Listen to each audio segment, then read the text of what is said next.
बंगाल में पंचायत चुनाव के नतीजों के बाद भी नहीं थमा तनाव। पुलिस अधिकारी भी हुए चोटिल। पश्चिम बंगाल में पंचायत चुनाव का नतीजा आ चुका है। आपको बता दें कि नतीजे आने के बाद भी विवाद और तनावपूर्ण स्थिति थमने का नाम नहीं ले रही है। इस वक्त अगर पश्चिम बंगाल की बात करें तो स्थिति काफी तनावपूर्ण है। कई तस्वीरें ऐसी सामने आई जिसने एक बड़ा सवाल भी खड़ा कर दिया। इस वक्त पश्चिम बंगाल के दक्षिण 24 परगना के भंगोर से भी एक खबर सामने आई। भंगोर में एक ऐसी घटना हो गई जिसके बाद पुलिस अधिकारी भी घायल हो गए।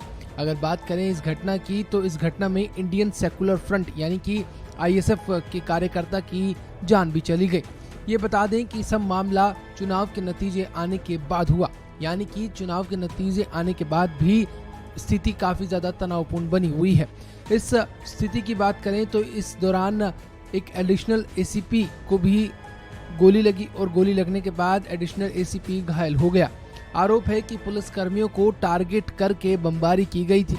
पुलिस के कई आला अधिकारी भी इस दौरान घायल हो गए, जिन्हें स्थानीय अस्पताल में भर्ती भी करवाया गया है।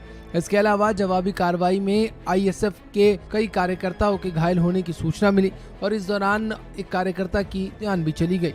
दावा ये किया जा रहा है कि 20 से अधिक पुलिस की गाड़ियों में आगजनी और तोड़फोड़ की गई थी, यानी कि पुलिस को टारगेट करके स्थिति को खराब करने की कोशिश की गई थी। दरअसल शनिवार 8 जुलाई को 74,000 पंचायतों के लिए वोटिंग हुई थी। इस दौरान अगर बात करें तो जमकर विवाद सामने आया था। पोलिंग बूथों पर मारपीट, बूथ लूटने, आगजनी करने की घटनाएं सामने आई थी। इसके बाद 19 जिलों में बूथ पर सुबह 7 बजे से शाम 5 बजे तक फिर मतदान करवाया गया था। इस दौरान भी प्रत्येक बूथ पर राज्य पुलिस के अलावा 4 केंद्रीय बल के जवान भी मौजूद रहे थे। राज्य में अगर बात करें तो कुल 63,299 ग्राम पंचायत सीट के लिए मतदान कराया गया है। पश्चिम बंगाल पंचायत चुनाव में इस बार भाजपा ने काफी बेहतर प्रदर्शन किया है। अगर बात करें नतीजों की तो राज्य में अब तक 9,545 सीटों पर बीजेपी ने जीत हासिल की है, जो कि 2018 के चुनाव में केवल 5,769 सीट थी।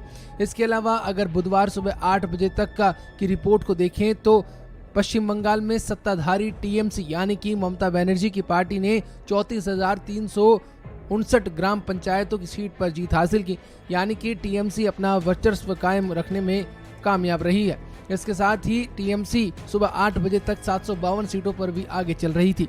इसके अलावा बीजेपी की बात करें तो बीजेपी ने 9,500 से ज्यादा सीट हासिल कर ली और पार्टी 180 सीटों पर आगे चल रही थी। वहीं अगर बात करें लेफ्ट पार्टी CPIM की तो पार्टी ने 2,885 सीटों पर जीत हासिल की और सुबह 8 बजे तक पार्टी 96 सीटों पर आगे चल रही थी। कांग्रेस की बात करें तो कांग्रेस के खाते में 2,498 सीट गई और पार्टी सुबह 8 बजे तक 72 सीटों पर आगे चल रही थी।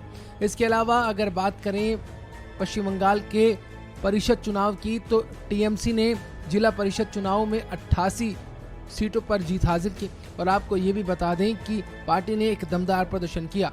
जिला परिषद चुनाव में मकवा ने 4 सीट, कांग्रेस ने 2 सीट और भाजपा ने 13 सीटों पर बढ़त बनाई हुई है। इसके अलावा अगर जिला परिषद सीटों की बात करें तो पश्चिम बंगाल में कुल 928 जिला परिषद की सीट है, जिनमें TMC अपना दमखम दिखा रही है। लेकिन इसके बावजूद भी मतगणना होने के बावजूद, नतीजे आने के बावजूद भी जो तनावपूर्ण स्थिति है वो शांत होने का नाम नहीं ले रही है। इस खबर में फिलहाल इतना ही। आप ताज़ा अपडेट के लिए बने रहिए वन इंडिया के साथ। नमस्कार।